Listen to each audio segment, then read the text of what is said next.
A Fox News host is blaming Joe Biden for riots that happened when Donald Trump was in office. Take a look. Trudeau is now going to listen to Biden. Biden now has the final word on what you should do if someone is protesting peacefully. Biden, the same guy who in the summer of 2020 decided that he would allow people to burn down, streets and businesses and create all kinds of problems and arson and criminal acts and police injured. So Biden's going to call this guy who is dumb enough to listen to him. And the saddest part of it is, when they start going after people's money, understand these truckers work very hard. They are salt of the earth. And they are not people who have a lot of money. They can't afford to protest. They really can't. But they're all about freedom. They're the heroes that we loved when we needed all of those things delivered to us. Yep. Now you're marginalizing them. Now you're really teeing them off. They haven't done anything. There isn't any kind of problem other than than maybe somebody had a flag. Well, that's going to happen in any group. But I think that this is going to get worse before it gets better. Okay, the stupidity of these people is amazing. Just absolutely amazing. Either Jeanine Pirro has absolutely no concept of time, doesn't know what year it is super confused, and therefore she can now blame Biden for anything because she has no basis in factual reality. Hey, guess who caused 9/11? Joe Biden. Hey, did you hear the time that Joe Biden caused the 1929 stock market crash? He also did that while simultaneously starting World War I. Thanks, Biden. What? No. The other possibility of her not having any concept of linear time whatsoever is that she thinks that her viewers are so stupid that they don't realize that Joe Biden, at the time that the George Floyd protests were happening, and there was scattered riots, he was a private citizen and couldn't do anything about it. And look, the protests in 2020 were overwhelmingly peaceful. Now, of course, there was some riots. There were fires set. For example, people burned down a Wendy's. Did they burn down entire streets or cities? No, of course not.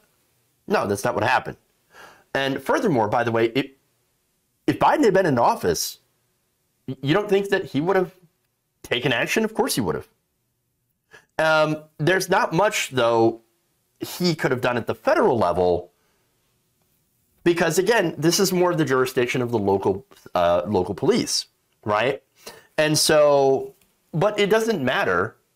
And it also doesn't matter to them because, I mean, the reality is that Donald Trump was president at the time of the George Floyd protests. And yes, he did use overwhelming police presence to try to stop the protests. And so, but they don't care about objective reality. They just don't care at all. Now, that said, what do I think about the truckers? Or I should say the actions of Trudeau. I think they're a bit heavy-handed, honestly. I know. Some of you are going to disagree with me, and that's fine. There's a debate that's going on about this, and I think it's a legitimate debate. I don't think that freezing their accounts is the right thing to do. And I don't agree with the truckers at all. I'm pro-mandate. I'm pro-vax mandate. And so you can disagree with me on that. But I don't think that you should use that as justification to, freeze their personal assets in order to break up the protest. And more importantly, use broad sweeping emergency powers in order to do that. So that kind of does concern me. And I think it should concern a lot of people. Now, that said, I don't like the way that they protest, of course. That they are being incredibly obnoxious, using their trucks to block roadways and bridges that make it very, very difficult during a supply chain crisis to, actually get things here to alleviate the crisis. They're shutting down shipping lanes. I also don't like that a lot of their funding seems to be coming from the right wing in the United States and other countries. I don't like that the local police force is very, very soft and buddy-buddy with a lot of these truckers. And it's because they agree on a lot of things. Look, some of these truckers also attempted to rip masks off people. Again, these are people that are minding their own business. They're wearing masks, and they get accosted. And there was one case where Canadian police did find guns and body armor, meaning, of course, that there's some of them that maybe might have intended to do some violence. That said, I still don't agree with Trudeau using the Emergencies Act. I don't think this reaches the threshold that they said of being able to invoke that act. I think literally it's said that it's supposed to be the tool of last resort. And that's why there is a debate going on about the use of the act. And just forget the dumbass truckers for a second. Even those who don't agree with the convoy are saying, hold on a minute, wait, I think Trudeau might be going a little bit too far, because it's not the federal government that should be doing this. It's the local police forces that should be handling this. They have enough authority to be able to clear out the trucks, blocking the bridges if they wanted to. Now, they're refusing to do that. Now, people are also pointing out correctly that the police haven't had any problems with the powers that they currently have going after Indigenous protests. They didn't need emergency powers for that. And they went after and they crushed a lot of these Indigenous protests with no backlash. And so, again, if they can do that without extra powers, why do they have to have extra powers for this? That's super weird. No, the police can do this. They just choose not to. And I think that they should be disciplined or fired as a result for selectively enforcing their laws, going after Indigenous protesters, whereas leaving the truckers who are doing pretty much the exact same thing, if not worse, and choosing not to go after them. All right, but anyway, that's the hypocrisy, right? So now back to Pirro and back to Biden. So now here's the thing. Biden and Trudeau, they want trade open. Obviously. We already have a supply chain crisis. This is making it worse. It's making it worse for working class people, because here you have corporations that are now using this supply chain crisis as an excuse to hike up their prices, even though they've made record profits. That's hurting working class people. Not only that, but the truckers, look, the truckers aren't fighting for things that working class people need. For example, wages, an increase in wages, better benefits for truckers, things like that. They're not fighting for that. No, they're fighting against mandates. Ridiculous. But again, this is making businesses in the United States and Canada suffer. Now, that's ironic, because what was one of the right's complaints about Black Lives Matter? They're shutting down businesses. They're destroying businesses. They're burning down businesses. No, that's the hypocrisy. The right's hair is on fire about this. Oh, you want to use the government, big government, against right-wing truckers? Oh, that's fascism. How dare you? They're not doing anything wrong. They're just protesting. But when it came to using the government against Black Lives Matter or against pipeline protesters and water protectors, well, I mean, the right wing, they're like, go get them. Go get them. Yeah, terrorists. Take them down. Take them down.